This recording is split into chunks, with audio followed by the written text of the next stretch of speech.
আসসালামু আলাইকুম রহমতুল্লাহ বরকাতুহু। তো বন্ধুগণ, আশা করি আল্লাহ পাকের রসিম রহমতে সকলেই সহি সালামত আছেন। তো কবি গাজী আক্কাস ইউটিউব চ্যানেল 017140885009 এর পক্ষ থেকে আপনাদের সকলের প্রতি রইল একান্ত আন্তরিক শুভেচ্ছা ভালোবাসা। তো বন্ধুগণ, এখন আপনাদের সামনে যে বয়ানটা করার চেষ্টা করব সেটা হলো জাতীয় সঙ্গীত নিয়ে কয়েকটি কথা। এর আগেও দু একটা ভিডিও এই জাতীয় দিয়েছি আমি, কিন্তু আবার দিতেছি কেন, ইদানিং এই বিষয়টা নিয়ে খুবই লড়াচড়া হইতেছে। বিভিন্ন সমাজের বিভিন্ন পর্যায়ের মানুষ, রাজনৈতিক নেতারা তাদের বক্তব্যে, আমাদের মতো জনতা যারা আছে তারা তাদের বক্তব্যে, কিছু কিছু সাহিত্য নামধারী আছে তারা তাদের বক্তব্যে, এমনকি আমাদের স্বনামধন্য মৌলানারাও ওয়াজ নসিহতে বা বিভিন্ন ইয়ের মধ্যে তারা এই জাতীয় সঙ্গীত নিয়ে বয়ান করতেছেন। অনেকে নিজে একটা লিখছেন, লেখে ওইটাকেই প্রতিষ্ঠিত করার চেষ্টা করতেছেন, সবার কাছে দিতেছেন, দেখেন এটা চলে কিনা। তো অনেকেরই দেখা যায়, দেখলে হাসা আসে, না হয়েছে কবিতা, না হয়েছে গীতিকা, না হয়েছে কোনো কিছু। জাতীয় সঙ্গীত এত সহজ, হাতের মোয়া, বড় কঠিন জিনিস, বুঝলেন না? আর আমার সবচেয়ে বড় জিনিসটা হইল, এটা তো কোনো ফরজ না, এটা কোনো ওয়াজিব না, সুন্নত নফল কিছুই না, বুঝলেন না? বহু ফরজ আছে, সেগুলার কোনো দ্বারা নাই। আমরা বর্তমানে দেখা যায় কঠিন কঠিন যেগুলা ফরজ, জীবন সংশয়ের বা জীবন নাশের সম্ভাবনা, সেগুলা তো বাদই দিয়ে দিচ্ছে সিংহভাগ মানুষে, সিংহভাগ মুসলমানে আর কি, যেগুলার জন্যেই এই সারা দুনিয়া মুসলমানদের শ্রেষ্ঠত্ব হয়েছিল। সেই যে খোলাফায়ে যুগে শুরু হয়েছিল, তারপরে উমাইয়া, আব্বাসী, অটোমান, তুর্কি সাম্রাজ্যে চলাকালে যে আসল যে ফরজ জেহাদটা এটা ছিল এবং সারা দুনিয়া মুসলমানদের আধিপত্য ছিল, সেই এত বড় একটা সবচেয়ে বড় যে জেহাদ, সেগুলো বাদ দিছে, সেগুলো নিয়ে কোনো কথা নাই। কিন্তু ওই পাইছে জাতীয় সঙ্গীত, এগুলো নিয়ে এত আলোচনার কি আছে? তবে হ্যাঁ, সব স্বাধীন দেশে একটা থাকে জাতীয় পতাকা, শহীদ মিনার, একটা ওই নির্দিষ্ট ভূখণ্ড, তার একটা ম্যাপ, এগুলো সাংবিধানিক জিনিস থাকবে, আছে। এখন রবীন্দ্রনাথ ঠাকুরের আমার সোনার বাংলা গানটা জাতীয় সঙ্গীত হিসেবে আছে।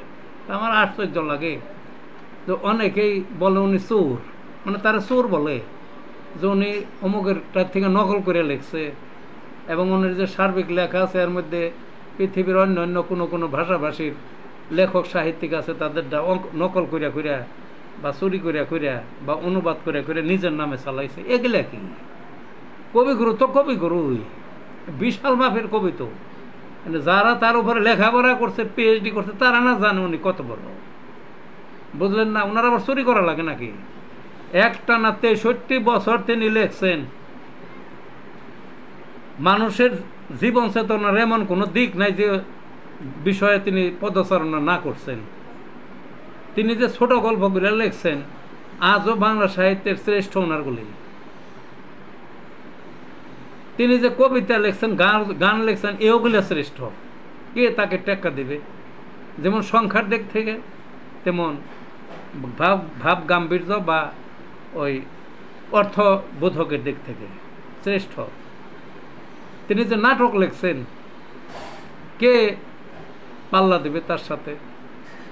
কথিত আছে, ওই একবার কবিগুরু ওই শরৎচন্দ্রকে ডেকে বললেন যে, শরৎ, তুমি তো খুব ভালো লেখো উপন্যাস। শরৎচন্দ্র হেসে বললেন যে, কবিগুরু, আমরা যতই লিখি আমাদের তো একটা সরল সহজ, আমরা লিখি পাবলিকের জন্যে, আর আপনি লেখেন আমাদের জন্যে, আপনার তার অনেক ভালো, এটার সাথে আমাদের করেন না, আপনি তুলনা করেন না।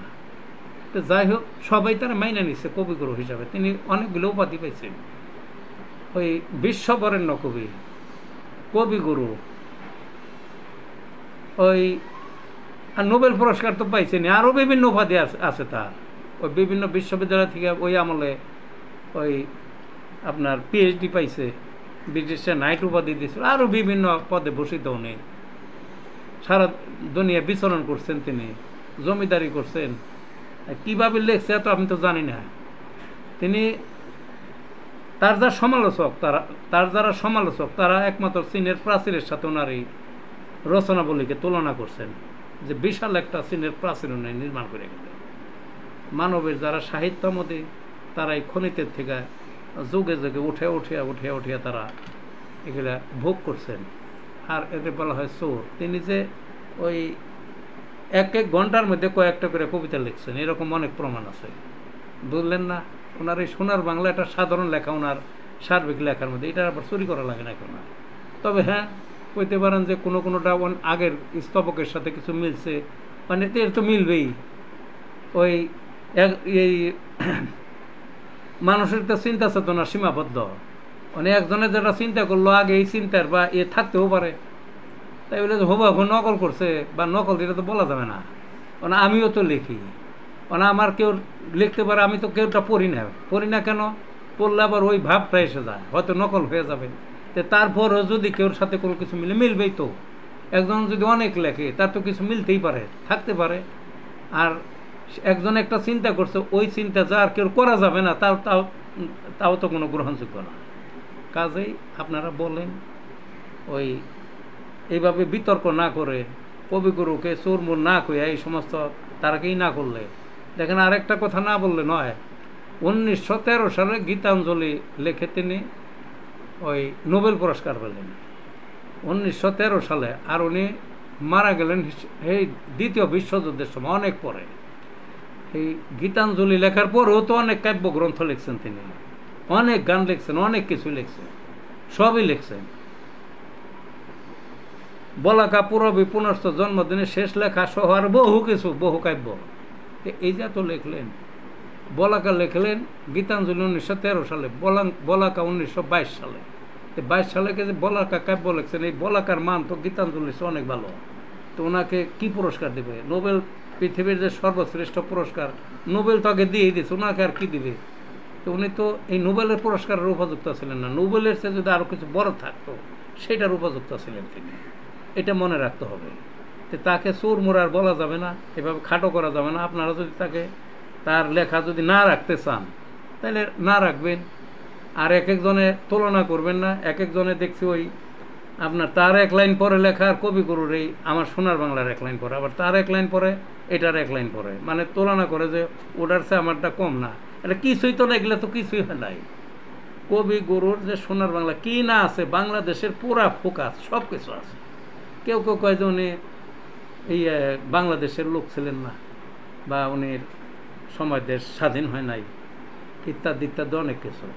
তো তিনি তো বলেন নাই যে আমার এই লেখাটা আপনারা বাংলাদেশ নামে একটা দেশ হবে, তার জাতীয় সঙ্গীত বানান, উনি তো বলেন নাই। তো তার ওকামে এই সমস্ত ভাষা আপনারা দয়া করে ব্যবহার করবেন না। আপনারা যদি চান, যদি মনেই করেন যে জাতীয় সঙ্গীতটা পরিবর্তন করেন, এর পৃথিবীর অনেক দেশেই হয়েছে। পাকিস্তানের জাতীয় সঙ্গীত পরিবর্তন হয়েছে, সোভিয়েত রাশিয়ার সময় যেটা ছিল, পরে ভ্লাদিমির পুতিন এসে আবার পরিবর্তন করছে। অনেক দেশে নজির আছে, করতে পারেন। একটা কমিটি করে দেন, পরামর্শটা শুনেন, একটা কমিটি করে দেন।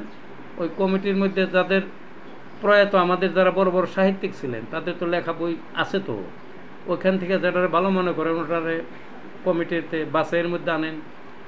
আর বর্তমান যারা আছেন তাদের যদি বই থাকে ওইটা কোনটা তারা দেয় বা মনে করেন সেটাকে বাছাইয়ের মধ্যে আনেন। আর যারা বই লিখতে পারে নাই কিন্তু বর্তমানে লেখে, কেউ যে লিখতে পারবে না, তো অনেকে ভালো লিখতেও পারে, তাদের কাছে আপনারা কপি চান, কপি তারা টাইপ করে আপনাদের কাছে দেবেন। আপনারা যাচাই করে আপনারা যদি মনে করেন পরিবর্তন করেন। কিন্তু কবিগুরুকে নিয়ে ডেইলি সুর হাবি যাবি ইত্যাদি কেউ কয় ওই পতিতালয়ে যাইতো, সিফিলিস রোগ আসলে কি পাইছেনটা কিছু কবিরে?